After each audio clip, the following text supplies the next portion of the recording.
پنجاب میں مونسون بارشوں اور شمالی علاقوں میں گلیشیئرز پگھلنے سے دریاؤں کے بہاؤ میں نمایاں اضافہ ریکارڈ۔ ترجمان صوبائی ڈیزاسٹر مینجمنٹ اتھارٹی کے مطابق دریائے سندھ کے مختلف مقامات پر سیلابی کیفیت پیدا ہو چکی۔ دریائے سندھ میں تربیلا، کالا باغ اور چشمہ کے مقامات پر نچلے درجے کا سیلاب، تونسا کے مقام پر درمیانے درجے کا سیلاب ریکارڈ کیا۔ چناب، راوی، جہلم اور ستلج میں پانی کا بہاؤ معمول کے مطابق ہے۔ بارشوں کی وجہ سے بڑے دریاؤں اور ملکہ ندی نالوں میں طغیانی کا خطرہ۔ پی ڈی ایم اے کی عوام سے احتیاطی تدابیر اختیار کرنے کی اپیل۔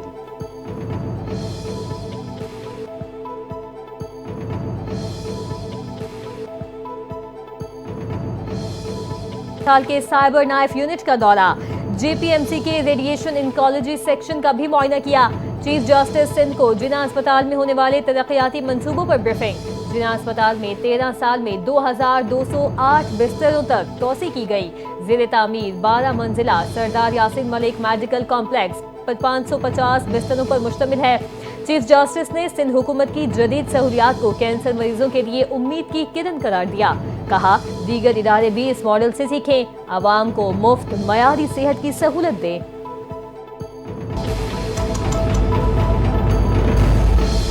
پاکستان کی مقبوضہ مغربی کنارے پر اسرائیلی خود مختاری نافذ کرنے کی شدید مذمت۔ ترجمان دفتر خارجہ کے مطابق یہ قابل افسوس اقدام بین الاقوامی قوانین کی صریحاً خلاف ورزی ہے۔ اسرائیل کی غیر قانونی قبضے کو مستحکم کرنے کی کوشش ہے۔ یک طرفہ اقدامات نہ کرنے صرف اشتعال انگیز ہیں بلکہ خطے میں امن و استحکام کو سنگین نقصان پہنچا سکتے ہیں۔ پاکستان کا فلسطینی عوام کے حق خود ارادیت کی غیر متزلزل حمایت کا اعادہ۔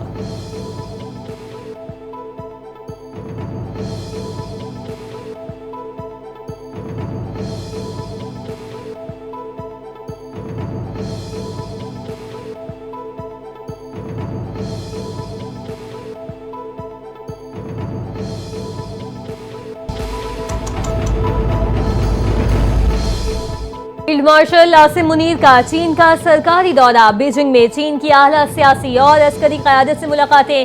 فیلڈ مارشل عاصم منیر کی پیپلز لبریشن آرمی کے پولیٹیکل کمشنر جنرل چن ہوئی سے ملاقات۔ پیپلز لبریشن آرمی کے ہیڈ کوارٹرز آمد پر فیلڈ مارشل عاصم منیر کا پرتپاک استقبال۔ آئی ایس پی آر کے مطابق فیلڈ مارشل کی چین کے نائب صدر اور خارجہ وزیر سے بھی ملاقات۔ سی پیک میں تعاون اور جغرافیائی سیاسی چیلنجز پر بات چیت۔ باہمی تعاون پر اطمینان کا اظہار کیا گیا۔ خود مختاری، مختلف شعبوں میں تعاون اور علاقائی استحکام سے متعلق امور پر بھی گفتگو کی گئی۔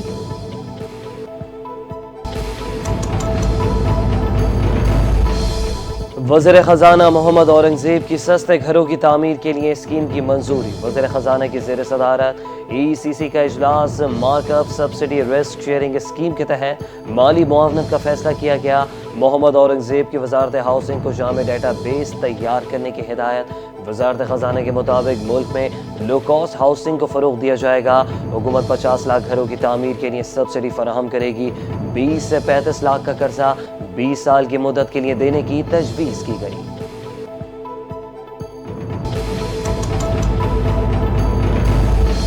گورنر پنجاب سردار سلیم حیدر خان کا وزیر اعلیٰ پنجاب مریم نواز کو خط، سیلاب سے متاثرہ ضلع چکوال اور جہلم کو آفت زدہ قرار دینے کا مطالبہ۔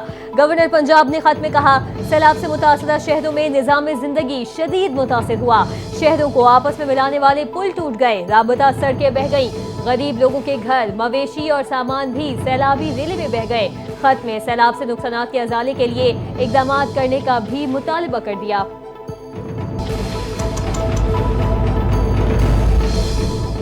سندھ حکومت عوام کی فلاح و بہبود کے لیے کام کر رہی ہے۔ عوام کو بنیادی سہولیات کی فراہمی ہماری ترجیح ہے۔ سیلاب متاثرین کے گھروں کی تعمیر کے لیے عالمی بینک سے بات کی۔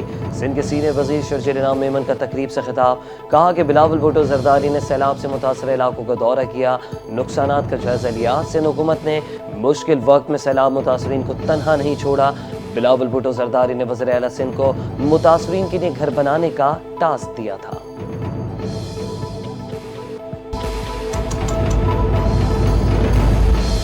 صدر آصف علی زرداری کی 70ویں سالگرہ پر سینئر صوبائی وزیر شرجیل انعام میمن کا خراج تحسین۔ پیغام میں کہا صدر آصف علی زرداری پاکستان کی سیاسی تاریخ کے ایک بردبار، مفاہمتی اور دور اندیش رہنما ہیں۔ صدر زرداری نے صدارتی اختیارات پارلیمنٹ کو منتقل کر کے جمہوری روایات کو مضبوط کیا۔ 18ویں آئینی ترمیم کے ذریعے صوبائی خود مختاری دی۔ بے نظیر انکم سپورٹ پروگرام کے ذریعے صدر نے خواتین کو بااختیار بنایا۔ 11 سال قید کاٹنے کے باوجود کبھی انتقامی سیاست نہیں کی۔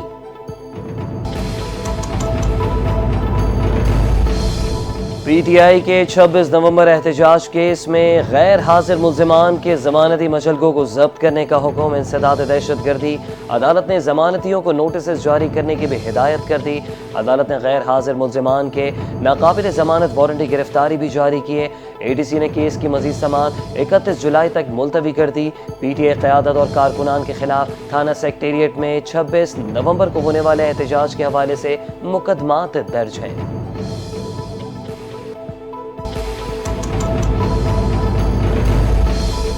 ڈی جی نیب کی زیر صدارت لاہور نیب میں میگا کرپشن کھلی کچہری کا انعقاد۔ کرپشن اسکینڈلز کے شکار متاثرین کی بھی شرکت۔ نیب لاہور کی کاوشوں سے ہزاروں متاثرین کو اربوں روپے کی ریکوری کروائی گئی۔ متاثرین کا ڈی جی نیب لاہور کے اقدامات پر اطمینان کا اظہار۔ متاثرین سے خطاب میں D G NAB Lahore Ghulam Safdar شاہ نے کہا، نیب لاہور کی اینٹی منی لانڈرنگ ایکٹ کے تحت پہلے گرفتاری اہم پیش رفت ہے۔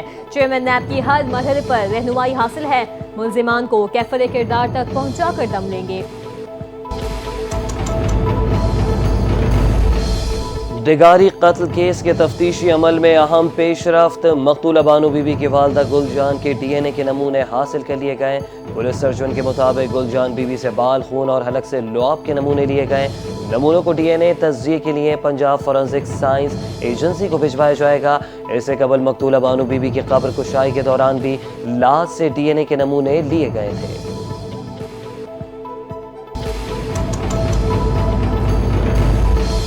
ایران کے سرحدی شہر زاہدان میں مسلح حملہ آوروں کا عدالت پر حملہ۔ ایرانی میڈیا کے مطابق حملے میں 5 افراد جاں بحق، 13 زخمی ہو گئے۔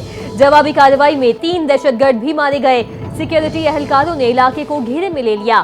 سیکیورٹی فورسز اور ایمرجنسی سروسز موقع پر موجود، امدادی کارروائیاں جاری۔ حملہ آوروں نے عدالت کی عمارت میں گھس کر فائرنگ کی۔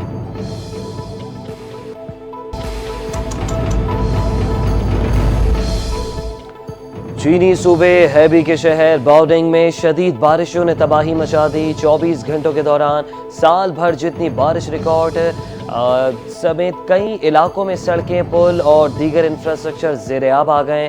ہزاروں افراد کو ہنگامی صورتحال پر محفوظ مقامات پر منتقل کر دیا گیا۔ چینی محکمہ موسمیات کے مطابق باؤڈنگ کے ضلع یو کاؤنٹی میں 447.4 ملی میٹر بارش ہوئی۔ شہر کے سالانہ اوسط بارش 500 ملی میٹر کے برابر ہے۔ سائنسدان اس غیر معمولی بارش کو ماحولیاتی تبدیلی اور عالمی حدت کا نتیجہ قرار دے رہے ہیں۔ غزہ میں اسرائیلی حملے تھم نہ سکے۔ تازہ بمباری میں مزید 80 فلسطینی شہید ہو گئے۔ غیر ملکی میڈیا رپورٹس کے مطابق اسرائیلی حملوں میں شہید ہونے والوں میں امداد کے منتظر 9 فلسطینی بھی شامل۔ غذائی قلت سے غزہ میں مجموعی ہلاکتوں کی تعداد 122 ہو گئی۔ اسرائیلی وزیر اعظم نیتن یاہو نے کہا، امریکہ کے ساتھ مل کر یرغمالیوں کی رہائی اور غزہ میں حماس کی حکمرانی کے خاتمے کے لیے دوسرے آپشنز پر غور کر رہے ہیں۔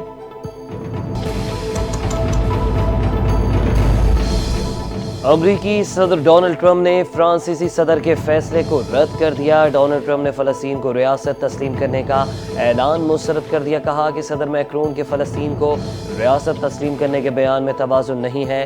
فرانسیسی صدر جو کہتے ہیں اسے فرق نہیں پڑتا، مگر وہ بہت اچھے انسان ہیں۔